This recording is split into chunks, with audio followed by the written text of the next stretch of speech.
Agent Valiant, member of the SCP Foundation, here to talk about SCP-096, the Shy Guy, Object Class Euclid. SCP-096 is a humanoid creature measuring approximately 2.38 meters in height. Subject shows very little muscle mass, with preliminary analysis of body mass suggesting mild malnutrition. Arms are grossly out of proportion with the rest of the subject's body, with an approximate length of 1.5 meters each. Skin is mostly devoid of pigmentation, with no sign of any body hair. SCP-096's jaw can open to 4 times the norm of an average human.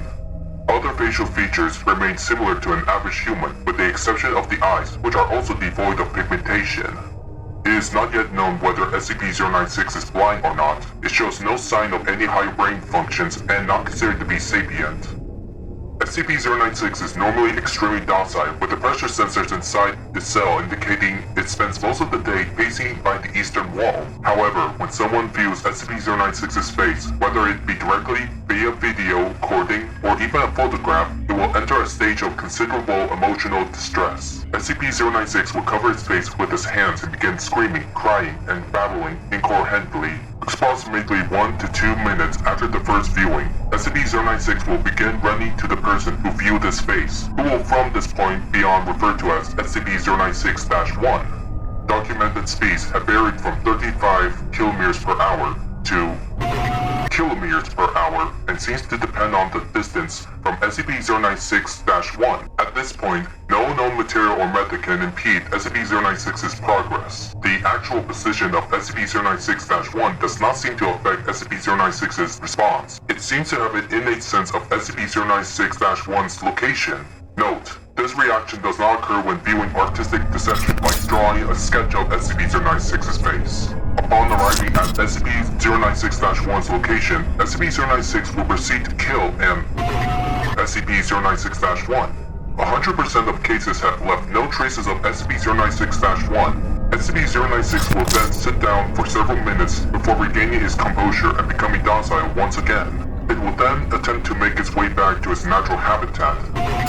Due to the possibility of a mass chain reaction, including breach of Foundation secrecy and large civilian loss of life, retrieval of the subject should be considered alpha priority. Dr. has also petitioned for immediate termination of SCP-096. Termination order has been approved and is to be carried out by Dr. on SCP-096 is to be contained in its cell by 5x5x5 meters airtight steel cube at all times. Weekly checks for any cracks or holes are mandatory. There are to be absolutely no video surveillance or optical tools of any kind inside of SCP-096's cell. Security personnel will use pre-installed pressure sensors and laser detectors to ensure SCP-096's presence inside the cell. Any and all photos, video, or recordings of SCP-096's likeness are strictly forbidden without approval from Dr. and 05. It always sucks ass to get initial retrieval duty. You have no idea what the damn thing is capable of. Besides, what jacked up information the field techies can scrap up. And you're lucky if they even tell you the whole story. They told us to bag and tag. Didn't tell us jack shit about not looking at the damn thing. Could you describe the mission, please? Yeah, sorry. We had 2 choppers, one with my team and one on backup with Zulu 9-B, and Dr. We spotted the target about 2 clicks north of our patrol path. I'm guessing he wasn't facing our direction, else he would have taken us out then and there. The report says SCP-096 didn't react to the cold. It was negative degrees Celsius.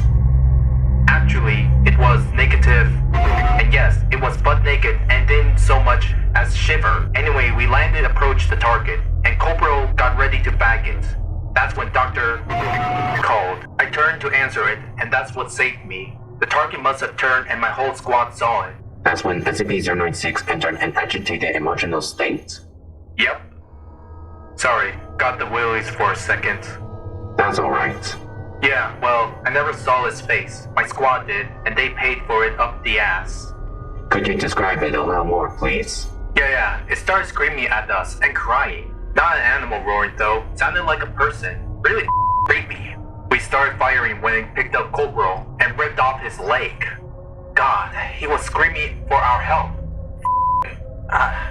Anyway, we were blowing chunks out of the target, round after round. Didn't do jack shit. I almost lost it when it started. Him.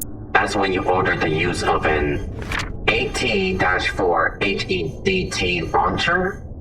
An anti-tank gun. Started carrying it ever since SCP got loose. I've seen those tear through tanks like tissue paper. Did the same thing to the targets. There was significant damage to SCP-096? It didn't even flinch. It kept tearing apart my squad, but with the half of its torso gone. But it was taking damage. If it wasn't showing it. It must have lost all its organs, all its blood, but it didn't acknowledge any of it. Its bone structure wasn't hurt at all though. It kept tearing my squad apart. So no actual structural damage. How many rounds would you say were fired at SCP-096? At the least, 1,000. Our door gunner kept his Gal-19 on it for at least 20 seconds. 20 seconds! That's 650 caliber rounds pumped into the thing. Might as well have been spitting at it.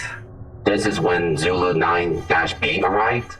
Yeah, and my squad was gone. Zulu 9-B managed to get the bag over his head and just sat down. We got it into the chopper and got it here. I don't know how I never saw his face. Maybe God or Buddha or whatever I thought I should live.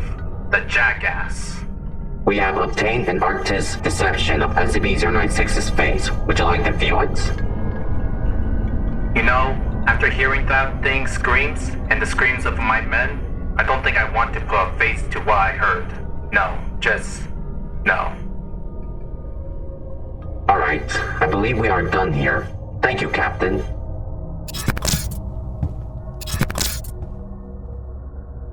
Let this be on record that I'm formally requesting SCP-096 to be terminated as soon as possible.